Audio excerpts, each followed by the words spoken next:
pertama kali datang ke channel kami, jangan lupa bantu channel kami dengan cara klik subscribe, klik lonceng, like, dan komennya ya, supaya semakin banyak jiwa-jiwa yang diberkati dan banyak jiwa-jiwa yang menerima Tuhan Yesus sebagai Tuhan dan Juru Selamat. Tuhan Yesus berkati. Shalom.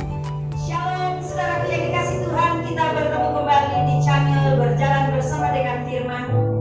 Mari dengarkan firman Tuhan yang pastinya akan memberkati engkau, memberkati keluargamu. Tapi sebelumnya, dengarkan pujian berikut ini.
Tema firman Tuhan untuk kita hari ini adalah Yesus, aku cinta padamu.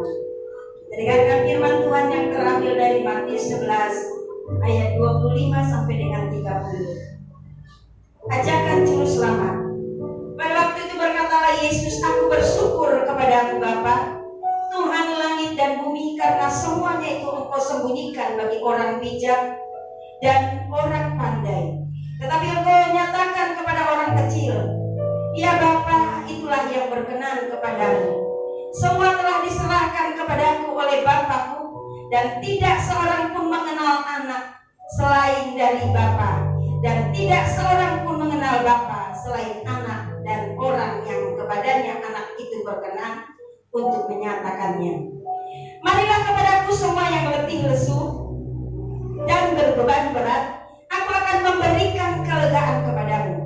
Pikulah kuk yang kupasang dan belajarlah padaku, karena aku lemah lembut dan rendah hati, dan jiwamu akan mendapat ketenangan. Sebab kuk yang kupasang itu enak dan bebanku pun ringan. Amin. Saudara yang dikasih Tuhan, firman ini berbicara tentang ajakan juru selamat. Ajakan apa yang sedang disampaikan oleh sang juru selamat di firman Tuhan ini? Kita baca di firman Tuhan ini, dikatakan di ayat yang ke-25. Pada waktu itu berkatalah Yesus, aku bersyukur kepadamu Bapa Tuhan langit dan bumi, karena semuanya itu Engkau sembunyikan bagi orang bijak dan orang pandai, tetapi Engkau menyatakan kepada orang kecil. Siapakah yang dimaksud dengan orang kecil? Di ayat 26 dikatakan, ya Bapa, itulah yang berkenan kepadamu. Apa yang berkenan di hati Tuhan? Yang berkenan di hati Tuhan adalah ketika kita mengenal Dia. Dikatakan di ayat 27, semua telah diserahkan kepadaku. Maksudnya semua sudah diserahkan kepada Yesus oleh Bapakku, dan tidak seorang pun mengenal anak selain Bapa, dan tidak seorang pun mengenal Bapa selain anak dan orang yang kepadanya anak itu berkenan menyatakannya. Saudaraku yang dikasih Tuhan, kalau betul kita cinta Yesus, kita harus mengenal siapa itu Yesus. Kalau kita mengatakan kita mencintai Yesus tapi kita tidak mengenal Yesus, apakah kita tidak disebut orang-orang pembohong di hadapan Tuhan? Jadi saudaraku yang dikasih Tuhan, kalau betul engkau cinta Yesus, engkau harus mengenal Yesus. Siapa yang bisa mengenal Yesus? Dikatakan di firman Tuhan ini, dan tidak seorang pun mengenal Bapa selain anak dan orang yang kepadanya anak itu berkenan menyatakannya. Jadi kepada siapa Tuhan berkenan, kepada dialah diperkenalkan dirinya. Jadi kalau Tuhan belum berkenalan dengan engkau, berarti engkau belum mengenal Tuhan. Karena kalau kita mau belajar mengenal Tuhan, kita tidak bisa menggapai Tuhan. Itu yang menyebabkan Tuhan turun dari tahta kerajaannya, menjelma jadi manusia. Dia yang menghampiri kita, memperkenalkan dirinya kepada kita, supaya kita mengenal Dia. Saudara yang dikasih Tuhan, satu ilustrasi buat kita untuk firman ini. Ada segerombol orang, satu kumpulan, bukan satu kelompok, satu kumpulan orang yang sedang bekerja di satu proyek pengeboran. Jadi yang bekerja itu kebanyakan ada di bawah dengan banyaknya alat-alat mesin yang berbunyi. Dipastikan mereka tidak mendengar suara apapun. Kalau mungkin ada orang yang memanggil, mereka tidak mendengar. Tapi ternyata mandor dari pekerja proyek ini sedang ada di atas. Dia mau mengatakan sesuatu kepada bawahan-bawahannya. Mungkin ada sesuatu yang dibutuhkan. Jadi dia memanggil dari atas, tetapi bawahannya di bawah tidak mendengar. Dia teriak-teriak tidak mendengar. Mereka sibuk bekerja dengan suara kebisingan mesin-mesin yang sedang dinyalakan karena memang pekerjaan sedang berjalan. Dengan inisiatif sang mandor melemparkan satu koin uang dari atas ke bawah, mengena di satu kepala satu orang pekerja di proyek tersebut. Ketika kepalanya kena lemparan satu koin itu, dia merasa, ketika dia lihat ke bawah ternyata ada uang koin. Dia ambil uang koin. Dia katakan, aduh terima kasih, aku ketiban rezeki uang koin. Dimasukkan uangnya di kantong. Dia lanjutkan bekerja. Si mandor rasa kesal, loh ini kok dilempar supaya mau lihat atau nggak mau lihat. Lalu si mandor menjatuhkan uang yang merah 1 lembar, yaitu uang 100.000, dilemparkan. Tapi itu tidak mengena di kepala karena kebawa sama angin, tapi terjatuh sampai di depan para pekerja yang ada di proyek. Salah seorang dari mereka mengambil uang yang 100.000. Dia berkata, aduh, ucap syukur aku dapat rezeki. Langsung dimasukkan di kantong, lalu dia lanjutkan bekerja. Akhirnya apa yang terjadi, saudaraku yang dikasih Tuhan? Sang mandor kesal, dia ambil batu kerikil, dia lempar dari atas. Ketika dia lempar dari atas, pekerja yang di bawah yang kepalanya kena kerikil itu merasa kesakitan, lalu baru dia melihat ke atas dengan muka yang marah, mengatakan, siapa yang berani melempar saya? Barulah berhasil usaha dari sang mandor untuk mengambil perhatian dari pekerja yang di bawah untuk melihat ke atas apa yang selanjutnya perintah yang akan diberikan sang mandor. Saudara yang dikasih Tuhan, ilustrasi ini berbicara tentang bagaimana Tuhan begitu mencintai kita. Dia menghampiri kita dengan berkat kecil, tapi kita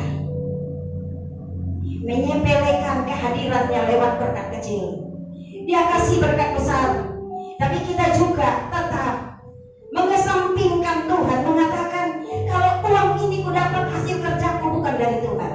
Sehingga kita tetap sibuk melakukan apa yang harusnya kita kerjakan, baik itu mungkin buka usaha, atau mungkin bekerja di tempat pekerjaan, atau mungkin mengurus urusan lain. Kita sibuk dengan diri kita sendiri.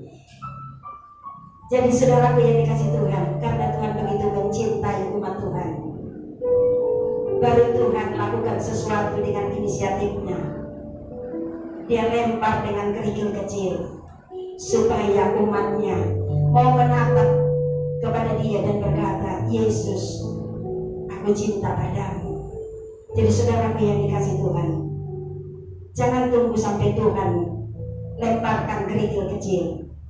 Apa yang sedang ada padamu saat ini, engkau punya tubuh yang sehat, muliakanlah Tuhan dengan tubuhmu yang sehat sebagai rasa cintamu kepada Tuhan.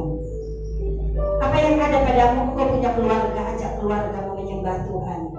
Jangan tunggu Tuhan tegur, jangan tunggu datang kerikil-kerikil dalam hidupmu baru engkau mencari Tuhan. Kalau engkau mencintai Tuhan, hampiri hadiratnya setiap hari, katakan, Yesus, aku cinta padamu. Saudaraku yang dikasih Tuhan, kalaupun mungkin engkau mengalami satu problem dalam hidupmu, Tuhan berkata kepadamu, marilah kepadaku semua yang letih lesu dan berbeban berat, aku akan memberikan kelegaan kepadamu. Jadi kalau engkau datang kepada Tuhan, yang kau terima adalah upah dari rasa cintamu kepada Tuhan, yaitu kelegaan. Karena tidak ada orang yang datang kepada Tuhan hidupnya susah. Kalau mungkin selama ini engkau rajin beribadah, rajin pelayan, hidupmu susah, ada sesuatu yang gak beres dalam hidupmu. Kalau engkau datang kepada Tuhan, pastinya hidupmu tidak susah. Tapi dalam tahunan petik, saudara yang dikasih Tuhan, hidup dalam damai sejahtera bukan berarti harus bergelimang dengan materi, karena materi bukanlah ukuran dari hidup dalam damai sejahtera.